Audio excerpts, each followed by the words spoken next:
d'orange, de citron et de mangue, comme pour défier la verte Casamance et les limites que les plus pessimistes lui avaient fixées. Le dompteur du désert est l'attraction de ce 20h. Comment régler de manière définitive la question de l'occupation anarchique? Les différentes opérations de déguerpissement n'ont pas eu les effets escomptés. Les personnes déguerpies reviennent le plus souvent sur les lieux en question quelques jours après, sans être inquiétées. Un éternel recommencement. Nous en parlons dans la rubrique Société de ce mardi. Tiaroy 44 au 77e Festival de Cannes, une première dans l'histoire de ce grand rendez-vous du cinéma mondial. Le film de Ousmane Sembène et de Thierno Fatissow avait été interdit de diffusion en France depuis sa sortie en 1988.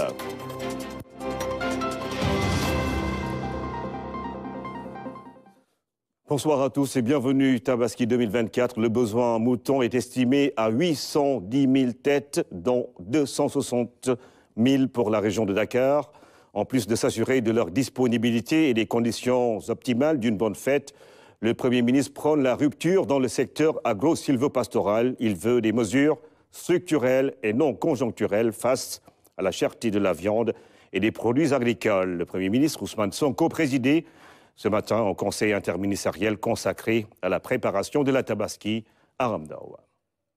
Un conseil interministériel sur la Tabaski, il se tient tous les ans à l'approche de la fête, fait le point de la situation, recueille les avis des uns et des autres et, in fine, énonce des mesures.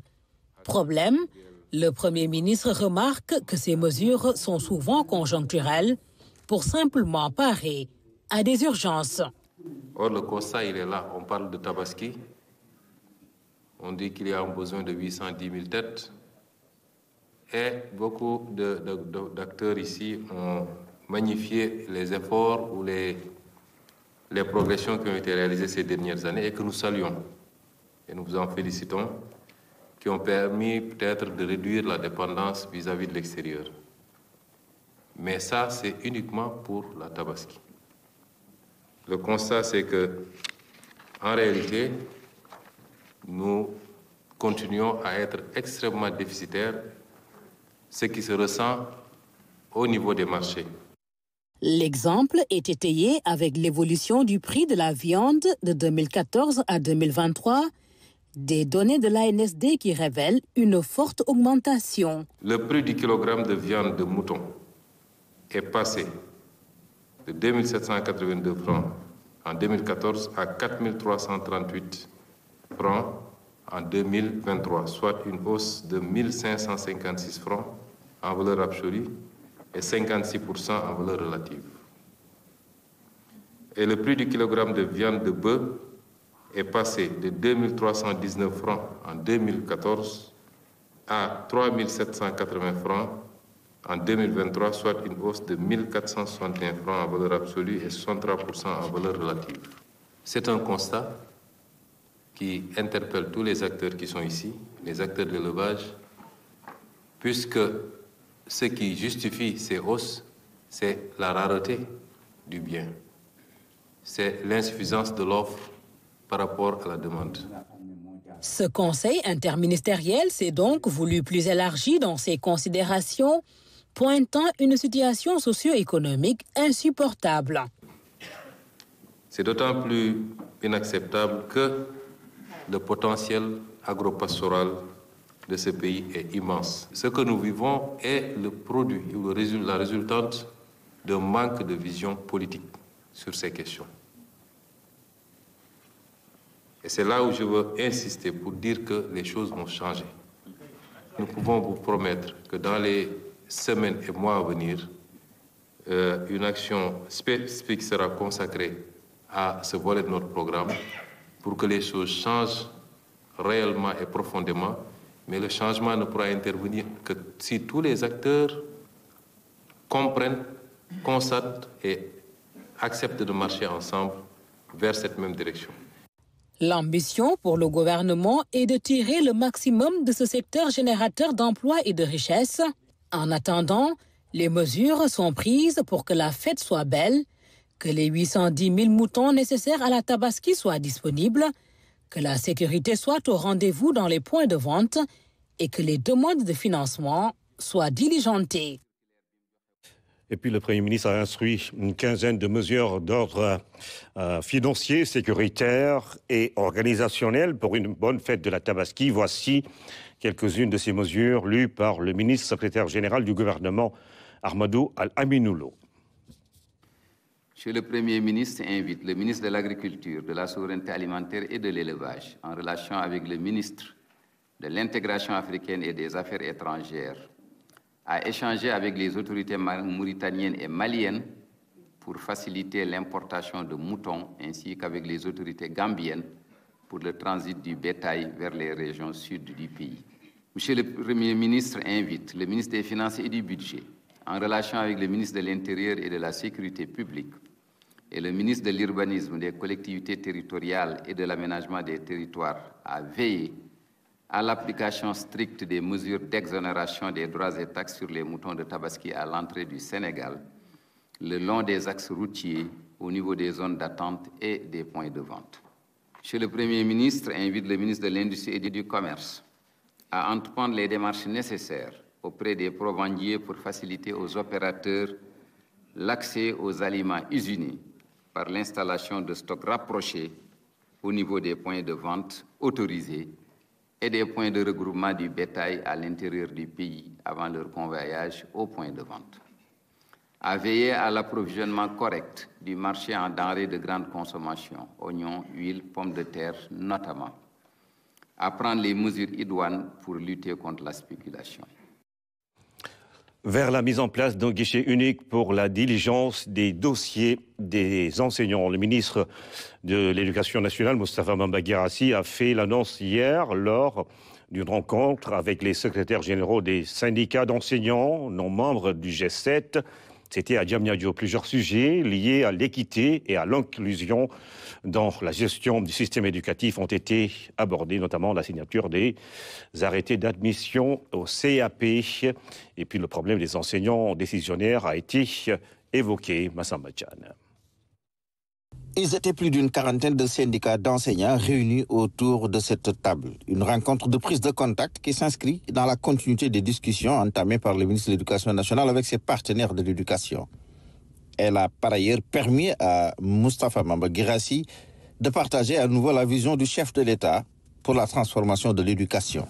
Si nous voulons réellement aller dans le sens de la transformation de ce secteur, comme vous l'avez toujours souhaité du reste, je pense qu'il est important d'entrer en contact avec tous les acteurs, d'écouter chaque acteur, d'intégrer le mieux possible, le plus possible, les préoccupations des différentes parties pour essayer ensemble de co-construire quelque chose de solide, de performant et qui nous ressemble et que nous souhaitons.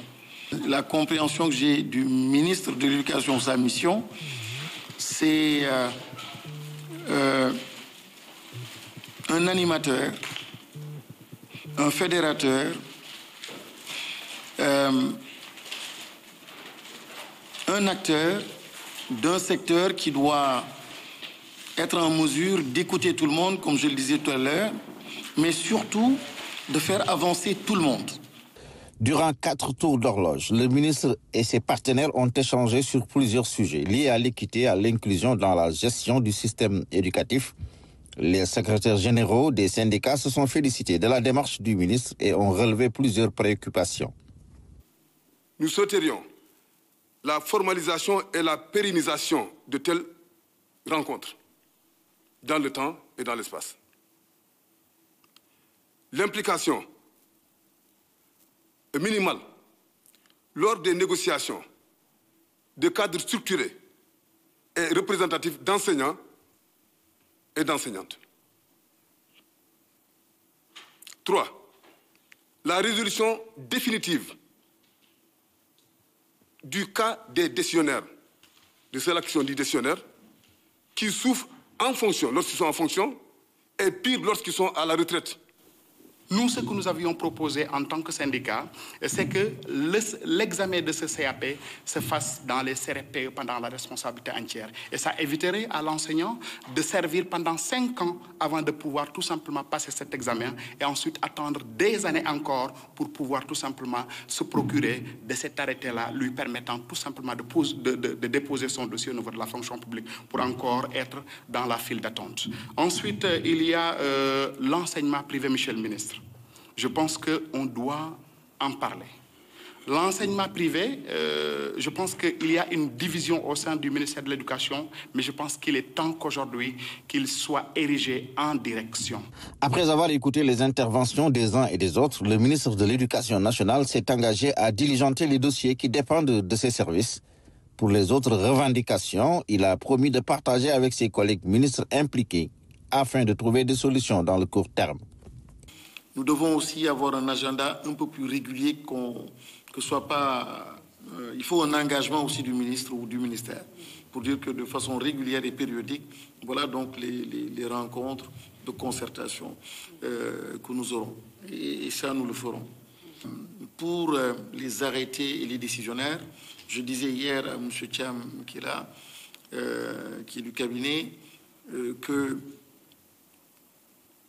avant la fin du mois, et ça je voudrais, voilà, et d'ailleurs j'en profite, je ne sais pas, je vais vous voir ce matin, je voudrais avant le 30, me def ci ay résultats, c'est-à-dire que arrêté yi lépp loo xam ne ci man lay dépendre au niveau du ministère su des signatures rek la signature rek mu fanaan fii nga defal ma attaaya café ma signé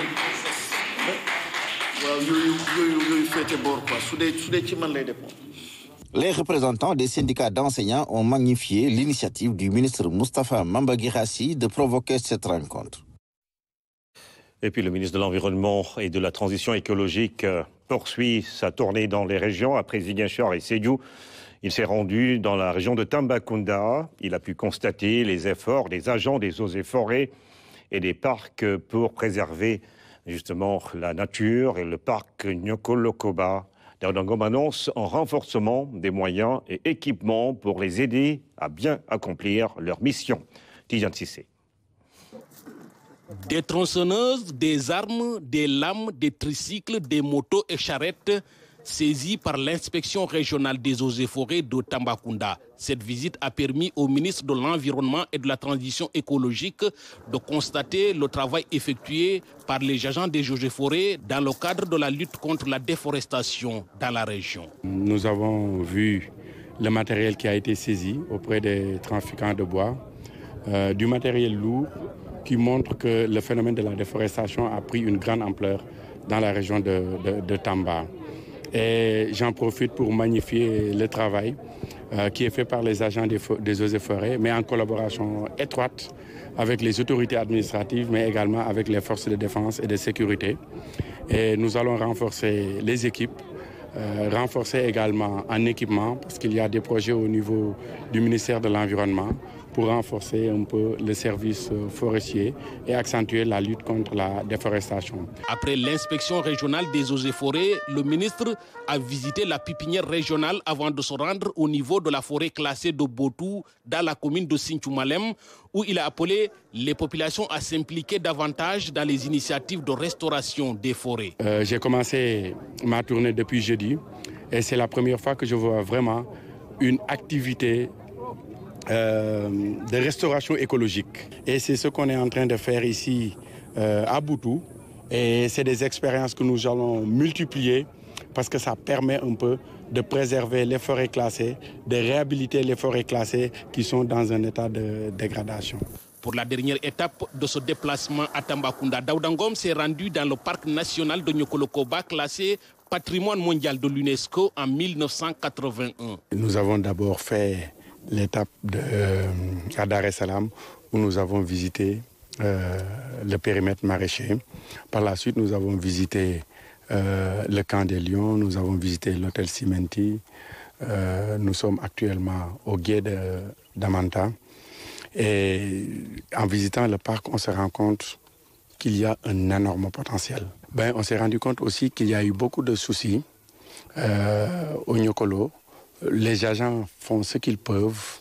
Et nous allons aussi porter le plaidoyer auprès de M. le Premier ministre et de son Excellence le Président de la République, Bassirou Diomaye Faye, pour un plan Marshall vraiment pour le Niokolo, parce que le Niokolo a besoin de gros financements. Le ministre de l'Environnement et de la Transition écologique a également annoncé un appui technique dans le cadre du projet CNRM pour la restauration des 913 000 hectares du parc national de Niokolo-Koba.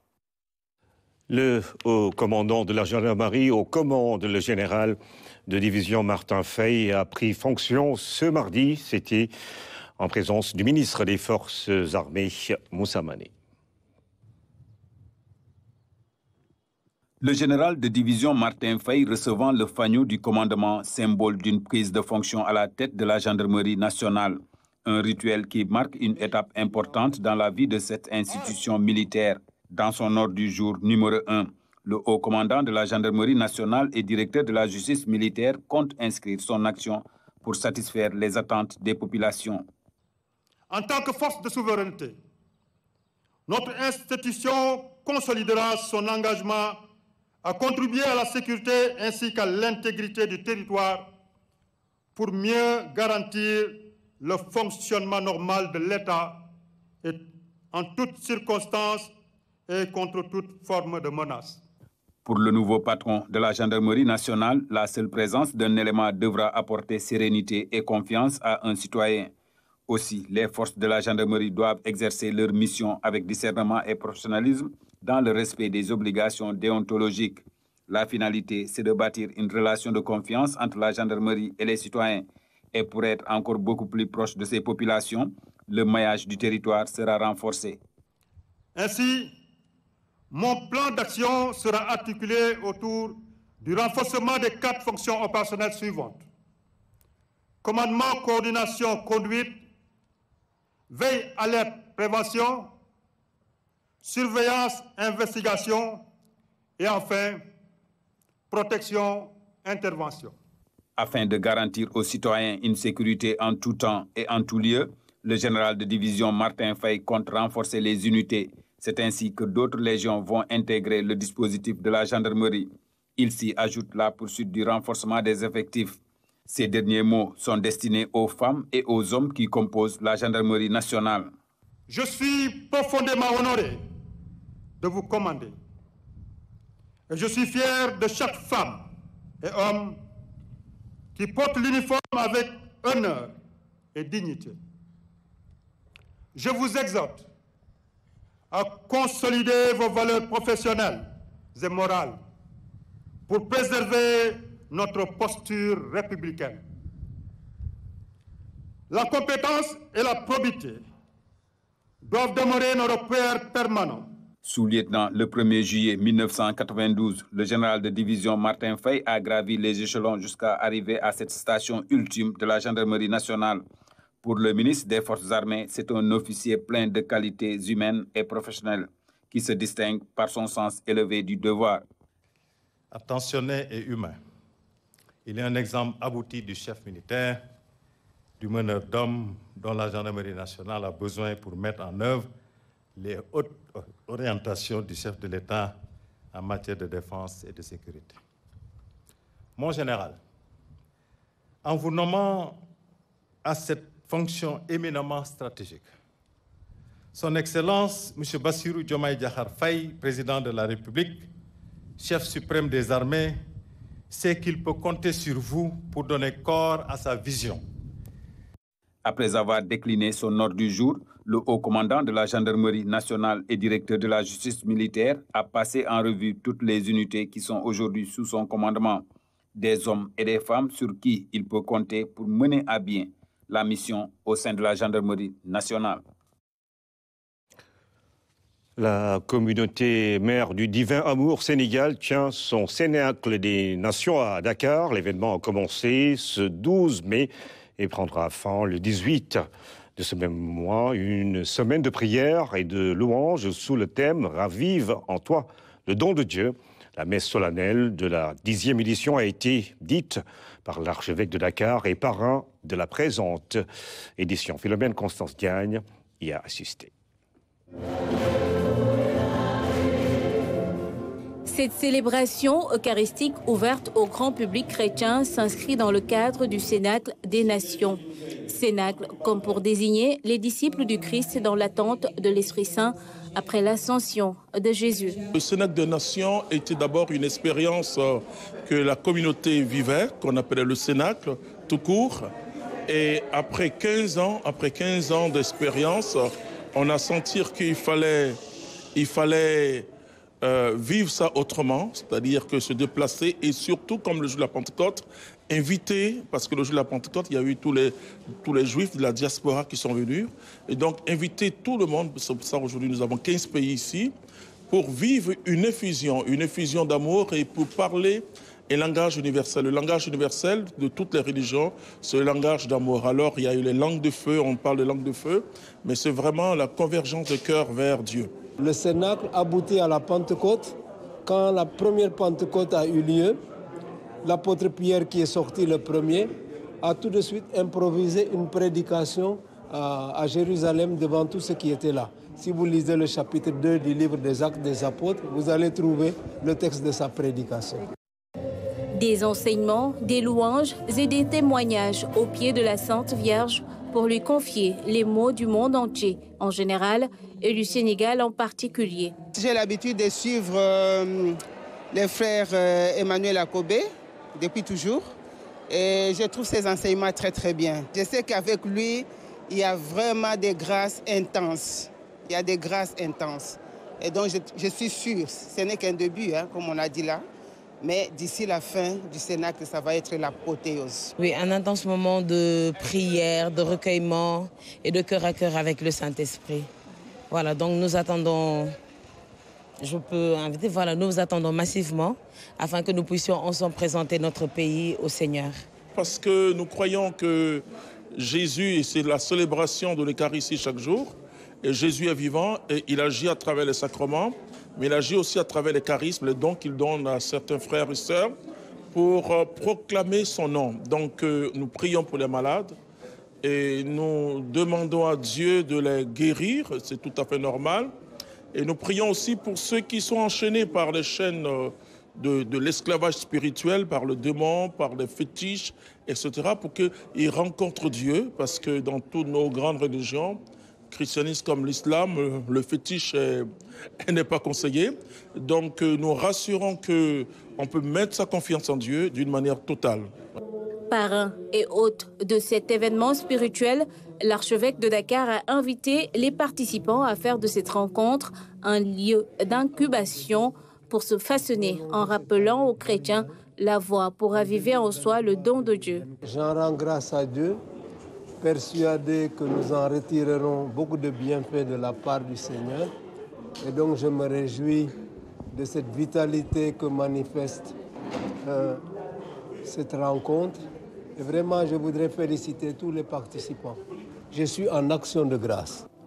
Cette messe lance les activités autour de ce rassemblement œcuménique international qui réunit des milliers de fidèles venus de plusieurs pays d'Afrique et d'ailleurs, avec pour seul objectif vivre et approfondir leur foi en communauté. Ouverture ce mardi de la 77e édition du Festival de Cannes. Au menu, une centaine de films en compétition, une pluie de stars internationales et le fameux tapis rouge. Cet événement prestigieux du 7e art mondial accueille plus de 35 000 personnes venues de tous les horizons cette année. Pas de film sénégalais dans la compétition officielle tout de même. Le Sénégal est présent à travers la projection de Thiaroye 44, interdit de diffusion en France depuis sa sortie en 1988. Fatou Diouf. C'est l'un des plus prestigieux événements dédiés au 7e art dans le monde. Le Festival de Cannes ouvre ses portes pour la 77e fois. Cette année, c'est l'actrice française Camille Cotin qui a présenté la cérémonie d'ouverture. Meryl Streep, une immense figure du cinéma hollywoodien, a reçu la Palme d'Or d'honneur.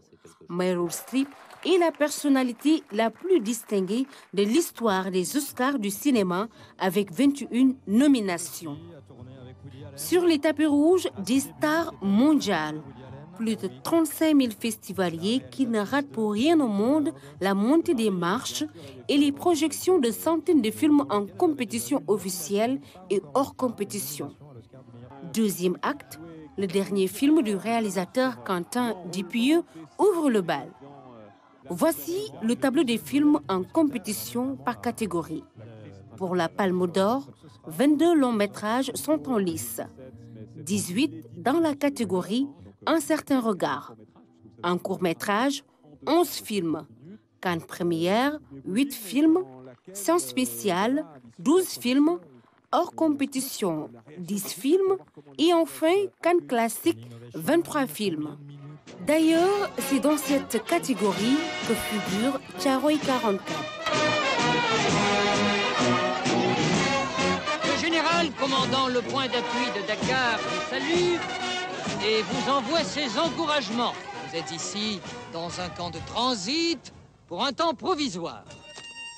Interdit de diffusion à sa sortie en France en 1988, ce film des réalisateurs sénégalais Samen Ousmane et Thierno Faty Sow sera projeté à Cannes pour la première fois. C'est infect. Thiaroye 44 raconte le massacre des tirailleurs sénégalais il y a 8 décennies. Cet événement douloureux reste un symbole poignant de l'injustice et reflète sous diverses formes la tragédie de la colonisation. Pour cette 77e édition, aucun film sénégalais n'a été sélectionné en compétition officielle.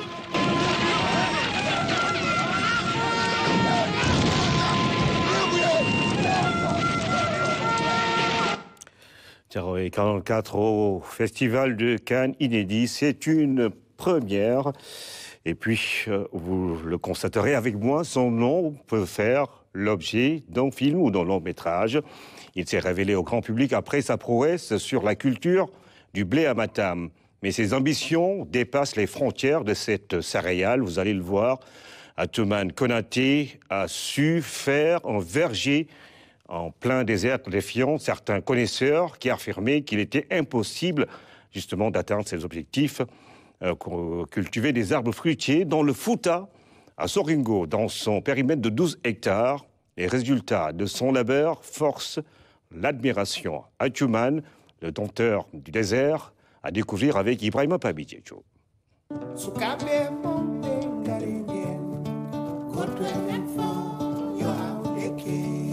On l'appelle Atoumane Konaté, mais nous le surnommons le dompteur du désert. À ses tout débuts, lorsqu'il cherchait conseil auprès d'un expert forestier sur les chances de réussite de son projet d'arbres fruitiers ici au Fouta, grande a été sa surprise. Impossible, c'est la réponse qui lui a été servie, nous confia-t-il. Audacieux, il a cru en ce projet. Après une première tentative non réussie, la deuxième a été la bonne.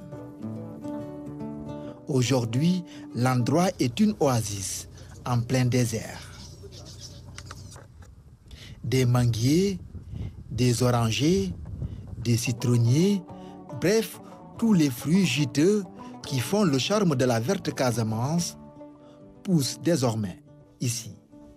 En 2011, que j'ai pris ma retraite pour dire qu'il faudrait que je réalise le rêve que j'avais, c'est-à-dire de commencer avec les arbres fruitiers. Parce que dans la région de Matam, on nous a mis, depuis qu'on est tout petit, qu'on ne peut pas faire des arbres fruitiers dans la région de Matam, ça ne marche pas. Il fallait aller en Casamance pour qu'on puisse avoir des manguiers, des orangers. Donc c'était impensable. Donc il fallait montrer que c'est faux. Donc de le faire par moi-même. Donc je l'ai fait, ça a marché, Dieu merci. J'ai démarré en août 2011. Au bout de 4 mois déjà, j'avais des résultats. C'est possible, voilà, comme on le voit aujourd'hui, c'est possible d'avoir des vergers dans la région de Matam et ça marche. Cet ancien émigré gagne sa vie à partir de cette activité et crée des emplois. Là, j'ai 4 postes à temps plein. Bon, 4 postes à temps plein. Mais quand c'est les périodes de récolte ou de repiquage comme ça, j'arrive à employer jusqu'à 20 personnes, 30 personnes par jour. Moi, quand j'ai arrivé là, j'ai demandé dans la région comment on paye les ouvriers. On m'a dit 30 000 francs par mois. Je dis, bon, peut-être c'est peu. Aujourd'hui, moi, je paye chaque personne, je paye par mois 75 000 francs CFA et nourri. Dans l'autre périmètre, des bananiers aux couleurs verdoyantes forcent l'admiration. Les pépinières sont venues de Tambacounda.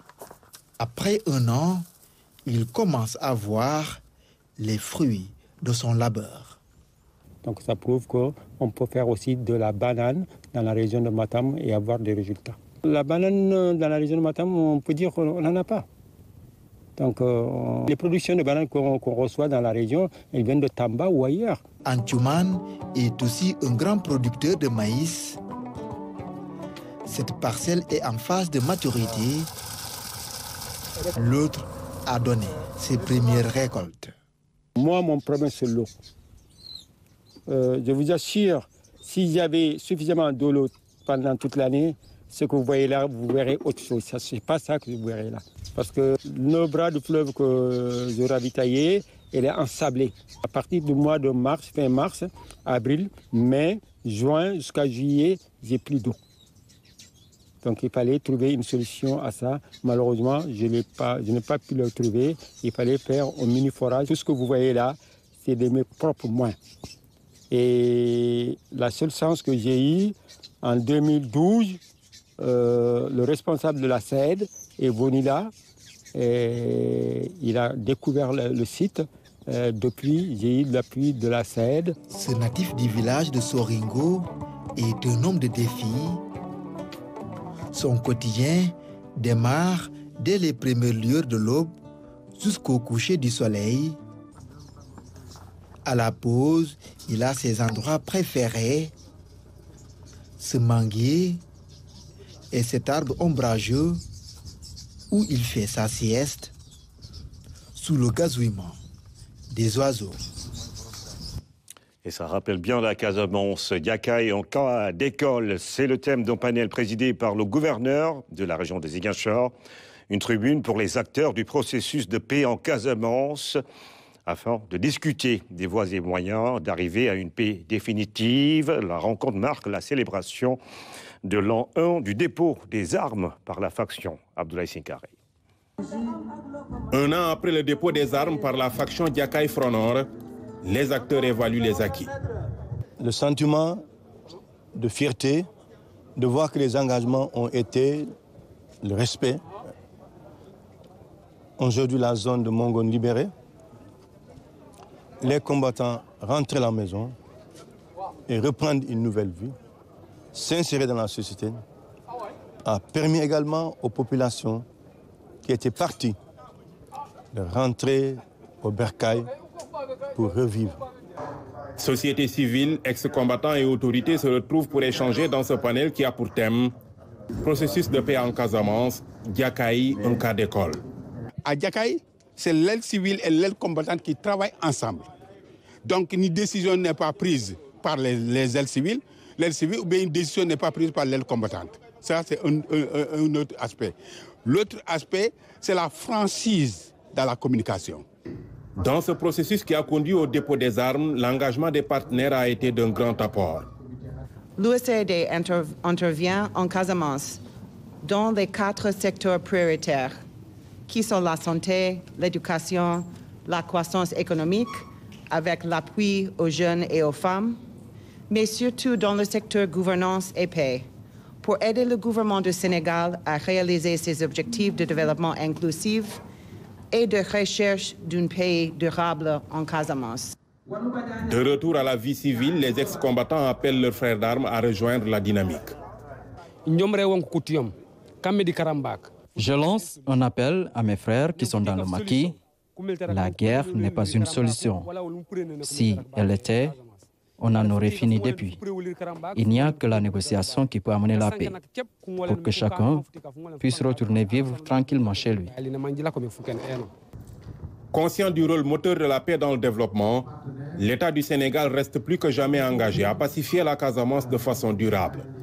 Plus que par le passé, je reste convaincu que toutes les conditions sont désormais réunies pour que la région de Ziguinchor, la Casamance naturelle, tourne définitivement la page du conflit armé.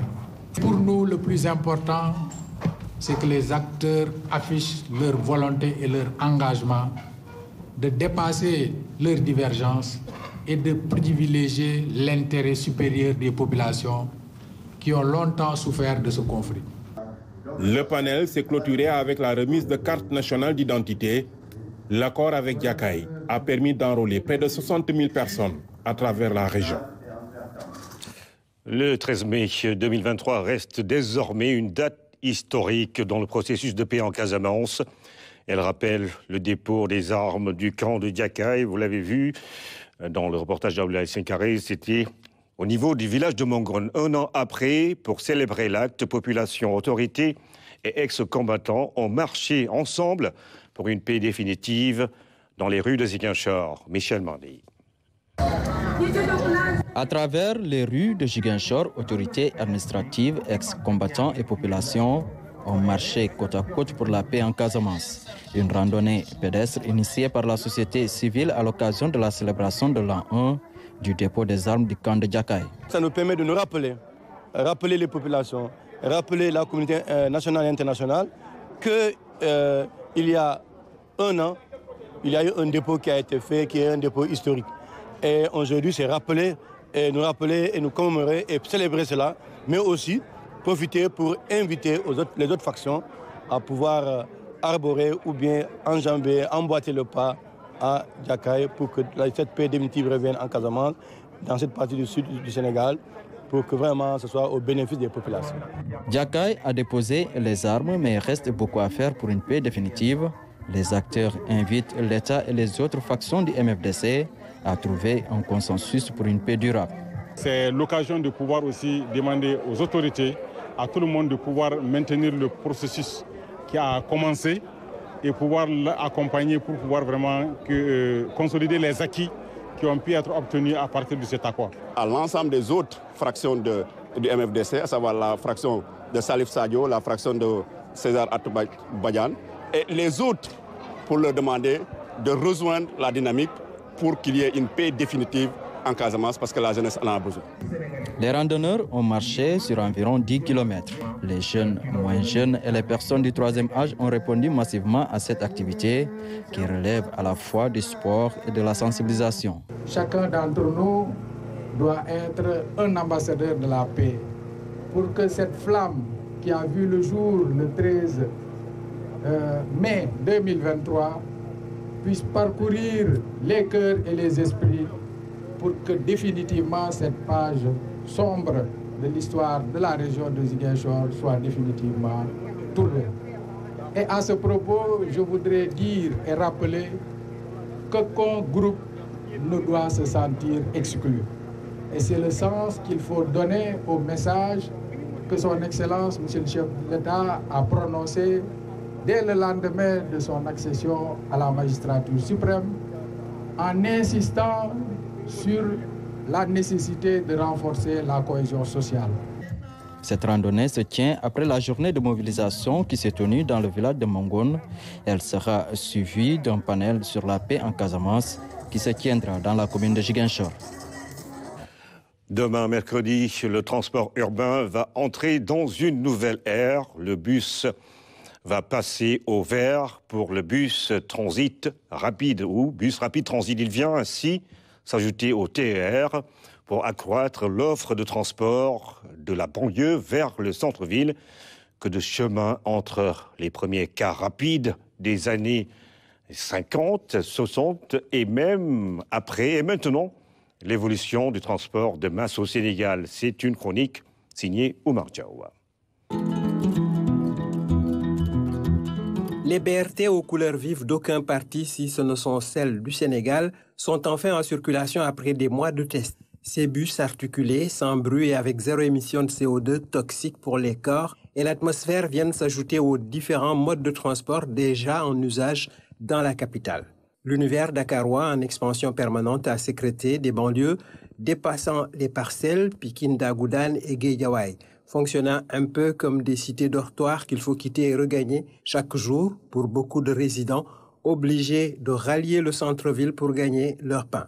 Diverses politiques de transport urbain ont été conduites dans ce pays. Déjà à l'époque coloniale, il y avait les bus GG, gouvernement général, puis ceux de la Régie des transports du Sénégal, RTS, et oui, sur les cendres de cette autre RTS née la Sotrac au début des années 70. À côté, roulaient les cars rapides Ndondi et Super, puis les Ndiagandiaï. En 2022, le TER est venu soulager les banlieusards sur un axe grosso modo est-ouest. Voilà que le BRT fait l'affaire, suivant une orientation nord-sud. Il a bien fallu déguerpir et indemniser de nombreux propriétaires le long du tracé.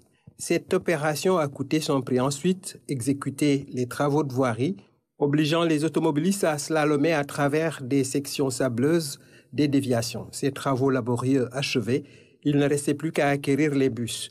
Le Sénégal n'est pas pionnier du BRT, mais il peut s'enorgueillir d'avoir le premier fait l'option du tout électrique 100%. Les bus embarquent en effet des batteries qui, au bout d'un certain nombre de cycles de recharge, perdent de leur efficacité, un peu comme votre téléphone. Il faudra alors les recycler, une tâche pour laquelle on continue à chercher la meilleure solution verte. Bon, on n'en est pas encore à cet arrêt et les bus circulent sur leur voie dédiée, exclusive. Cela veut dire qu'aucun autre véhicule ne devrait leur disputer le chemin ou la priorité. Tout acte d'indiscipline et de désinvolture devrait ôter la folie de vouloir recommencer. Pendant que le BRT est sur la ligne de départ et le TER sur les rails, ailleurs, on en est au projet très avancé de l'Autosky, la voiture volante. Il paraît que c'est pour bientôt. Sans commentaire. Omar Diaw, quand le BRT se prépare à se lancer, il y a une autre équation à résoudre. Je rappelle que le BRT a été sacré meilleur projet des Africa Awards organisé par International Financial Review, tenu le 11 avril dernier à Johannesburg, en Afrique du Sud. Je le disais, le BRT s'apprête à se lancer demain, mais il y a une autre équation à résoudre au Sénégal. Les opérations de déguerpissement sur la voie publique ne donnent pas souvent les effets escomptés. Quelques jours ou semaines suffisent pour voir les mêmes déguerpis revenir occuper à nouveau les lieux. Une situation déplorable à laquelle les autorités compétentes tentent de trouver une solution. Jusqu'à quand? Damsila pose de débat, les Dakarois se prononcent. Voici son reportage. Au Sénégal, l'occupation anarchique de la voie publique reste toujours un problème entier. Dans les boulevards, avenues, rues et ruelles, règne une véritable cacophonie. Pourtant, dans le passé, l'ordre était de rigueur dans toutes les artères. Mais qu'est-ce qui a changé entre-temps pour nous conduire dans de pareilles situations? L'occupation anarchique de l'espace public est liée déjà à plusieurs facteurs. D'abord, la configuration de nos agglomérations et de nos marchés principalement, la discipline de nos concitoyens et surtout la gestion de l'espace public. Donc, voilà des trois aspects aujourd'hui qui commandent l'occupation anarchique. Pour cela, donc, il faudrait que dans nos communes, que les marchés soient structurés, d'une part.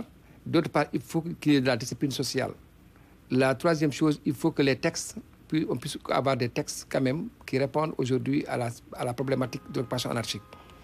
L'occupation anarchique de la voie publique a de réelles conséquences sur la sécurité et la sûreté urbaine. Dans la capitale, par exemple, automobilistes et piétons ont du mal à circuler. Une situation chaotique, de responsabilités partagées. Dakar, auparavant, ce n'était pas comme ça. Là, maintenant, pour circuler, c'est tout à fait un problème. Vous voyez, les gens ils sont en train de marcher sur la route avec les voitures et franchement, c'est très dangereux. L'occupation anarchique, les autorités, ils doivent y prendre des mesures quand même. Des mesures draconiennes même, je dirais. Pourtant, les autorités étatiques et territoriales mènent souvent des efforts combinés pour lutter contre l'occupation anarchique de la voie publique avec des opérations de déguerpissement récurrentes. Malheureusement, ça peine toujours à régler le problème. Des fois, tu les demandes pourquoi vous êtes là. Ils vous disent que moi, je paye les quittances à la mairie. On me donne des sous de 100 francs ou de 200 francs. Mais ça, c'est pas légal. Parce qu'il y a des marchés. On a construit des marchés pour que les gens aillent là-bas. Donc, si on occupe la voie routière, parfois, tu vois, même sur la route, là où les voitures passent, tu vois les gens, ils mettent leurs bagages là-bas. Donc, vous êtes obligés, les piétons sont obligés de passer sur la route, là où les voitures passent. Donc, ça c'est anormal. Selon les autorités, il est temps de trouver une solution à l'occupation anarchique de la voie publique avec des mesures fortes et sans complaisance. Il y a un problème de suivi. Il faut qu'il y ait une police municipale. Il faut que les collectivités territoriales elles-mêmes prennent en charge effectivement la question de suivi. Quand on enlève des gens qui étaient quelque part où ils ne devaient pas être, il faut que la collectivité locale crée les conditions de pouvoir maintenir effectivement cet espace propre et adéquat. À ce niveau-là, à côté de la police municipale, il faut la participation citoyenne. Il faut que les populations elles-mêmes arrivent quand même à vouloir effectivement gérer cet espace, aider les populations. Donc il faut une synergie d'action. Les collectivités locales, territoriales, l'administration que nous sommes, n'est-ce pas, et surtout les populations elles-mêmes pour que l'espace puisse être un espace viable. Donc la question du cadre de vie doit être un problème de tous. Au Sénégal, les régimes se succèdent et l'occupation anarchique de la voie publique persiste. Malgré les opérations combinées des autorités étatiques et territoriales, les déguerpis continuent toujours de dicter leurs lois sous le regard impuissant des riverains.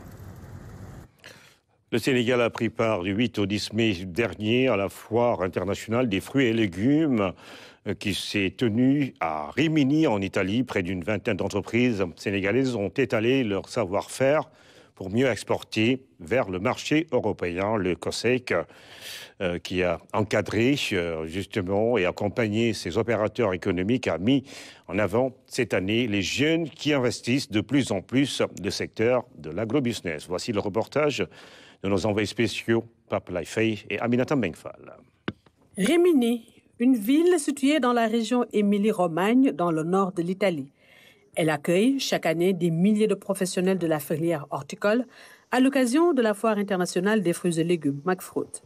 Pour cette 41e édition, le Conseil sénégalais des chargeurs a encore accompagné et encadré les exposants et visiteurs sénégalais. C'est une opportunité pour nos exportateurs de nouer de partenariats gagnant-gagnant et puis d'exposer une gamme de variétés de produits sénégalais qui sont susceptibles d'être exportés dans ces marchés parce que c'est des produits très prisés. Nous avons mis l'accent sur deux types de produits, notamment le piment et les oignons, parce que nous avons des jeunes qui s'activent dans ce domaine et qui commencent à pénétrer le marché européen. L'horticulture, ce sous-secteur de l'agriculture, est en constante progression au Sénégal. Le volume d'exportation a plus que doublé en 10 ans, avec une rentrée de devises de 77 milliards de francs CFA par an.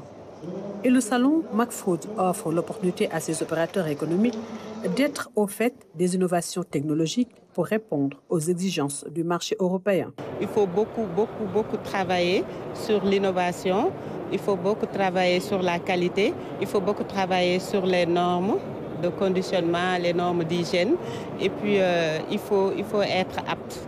Donc c'est ce qui est nouveau, cette présence, pour permettre à nos futurs exportateurs quand même de pouvoir s'aligner, de voir ce qui se fait de mieux dans ce marché pour pouvoir, dans le futur aussi, être en mesure de répondre à une forte demande dans ce domaine.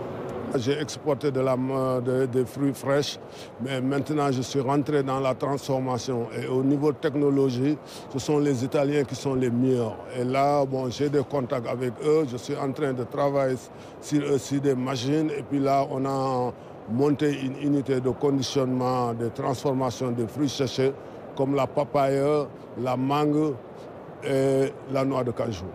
La foire internationale des fruits et légumes a enregistré une forte présence de pays africains.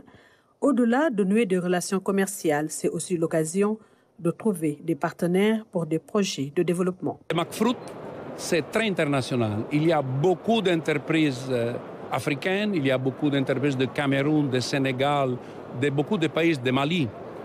Et je pense qu'il est le format de la McFruit qui est totalement différent. Pourquoi? Il n'y a pas seulement des business, il y a la connaissance et il y a le networking. Les entreprises qui sont ici, j'avais beaucoup d'opportunités de connaissances, de business et de rencontrer des partenaires pour les projets de développement. Plus de 25 000 participants sont enregistrés pour cette édition 2024 du McFruit. Une belle vitrine pour ces exposants sénégalais qui ambitionnent de faire de l'horticulture un levier de croissance, d'emploi et surtout un moyen de contribuer à la sécurité alimentaire au Sénégal. C'est dans cette dynamique que la mairie de Pout a abrité le forum des coopératives féminines agricoles des Niayes. Ces productrices horticoles ont évalué l'impact de leur activité sur leurs conditions de vie et le développement socio-économique dans cette zone. Anaïs Nyanyamane. Elles viennent des Niayes et de la région de Diourbel. Ces 75 femmes issues des 8 coopératives agricoles féminines réfléchissent sur leurs conditions de vie. À la rencontre des 8 coopératives agricoles féminines, il faut le préciser parce que elles sont de la zone des Niayes, ça couvre déjà 4 à 5 régions, plus la zone du bassin arachidier et de Diourbel qui sont là. Et chaque coopérative a 200 membres. On est extrêmement enthousiastes pour travailler avec le ministère et l'accompagner pour que toutes les femmes aient les mêmes chances de bénéficier de votre politique coopérative. Selon les statistiques, 80% de la production horticole viennent des Niayes.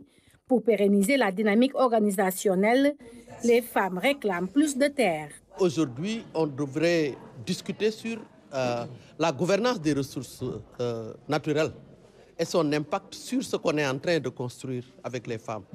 Est-ce que l'accès à la terre, quel est l'impact que ça fait au niveau des coopératives qui louent des terres, qui louent une moitié d'hectares pour travailler? Quel est l'impact le déficit de l'eau, l'hydraulique rurale? Quel est l'impact de la gestion des autres ressources naturelles par les usines, les entreprises qui sont autour de leurs coopératives et qui ne font pas appel à la RSE, qui ne soutiennent pas les femmes au niveau du développement à la base? Comment les femmes qui sont au niveau des communautés forestières arrivent à s'en sortir pour les activités génératrices de revenus? Venu présider la cérémonie, le secrétariat d'État en charge des coopératives se dit prêt à accompagner les femmes pour plus d'autonomisation. Aujourd'hui, l'horticulture, c'est la question principale puisque les sociétés coopératives que nous avons vues aujourd'hui, les 8 sociétés coopératives vont véritablement évoluer à 80 voire même 90% dans l'horticulture. Donc c'est une aubaine pour le gouvernement, c'est une aubaine pour le ministre de l'Agriculture. C'est pourquoi le ministère est là en tant qu'institution, en tant que partenaire technique et financier pour véritablement accompagner cette dynamique de création de sociétés coopératives, mais surtout de modernisation de l'agriculture sénégalaise. Donc, qui dit modernisation de l'agriculture sénégalaise, il va falloir quand même revêtir un nouveau statut, un statut cohérent, un statut aussi qui est adapté à la chaîne de valeur agricole. L'Union européenne appuie le bureau régional de l'Association des femmes de l'Afrique de l'Ouest. La FAO et le ministère en charge des coopératives s'engagent à mettre en place un partenariat fécond pour répondre aux attentes des productrices. Cette première assemblée générale des chambres des métiers de l'UEMOA, les artisans plaident pour le financement du secteur avec un accès important à la commande publique. Le Sénégal, pour sa part, compte décaisser 5 milliards de francs CFA chaque année pour accompagner le secteur. Salut Sec. Un échantillon des réalisations des artisans exposés à l'entrée de la salle de conférence.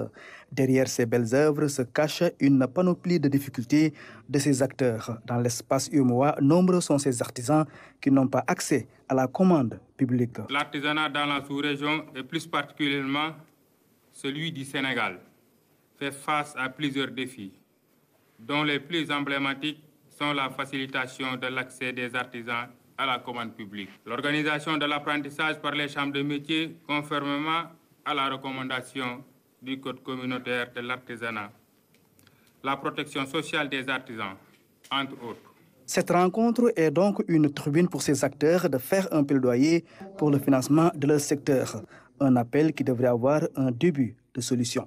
Le financement du secteur est une lancinante problématique à laquelle sont confrontés en tout cas tous nos États de l'espace communautaire, problématique à laquelle également chaque État essaie d'apporter une réponse. Déjà dans le projet, il est prévu l'adoption d'un fonds de financement de l'artisanat à hauteur de 5 milliards au moins chaque année, pour montrer que le développement de l'artisanat passe également par la mise en place d'un système de financement adéquat. Dans ce chantier, la commission de l'UEMOA compte jouer sa partition pour le développement du secteur de l'artisanat au niveau sous-régional. Dans nos pays, il se trouve que la place de l'artisanat n'est toujours pas assez satisfaisante à notre goût. Pourtant, c'est un secteur qui apporte une forte contribution à la création de l'emploi et à la formation du produit intérieur brut. Je viens de citer 2 indicateurs essentiels de la lutte contre la pauvreté, mais aussi du développement durable dans nos États. C'est un secteur, l'artisanat, qui permet de valoriser les ressources locales, les ressources naturelles, et qui demeure une pépinière essentielle pour la transition et l'émergence de la petite industrie.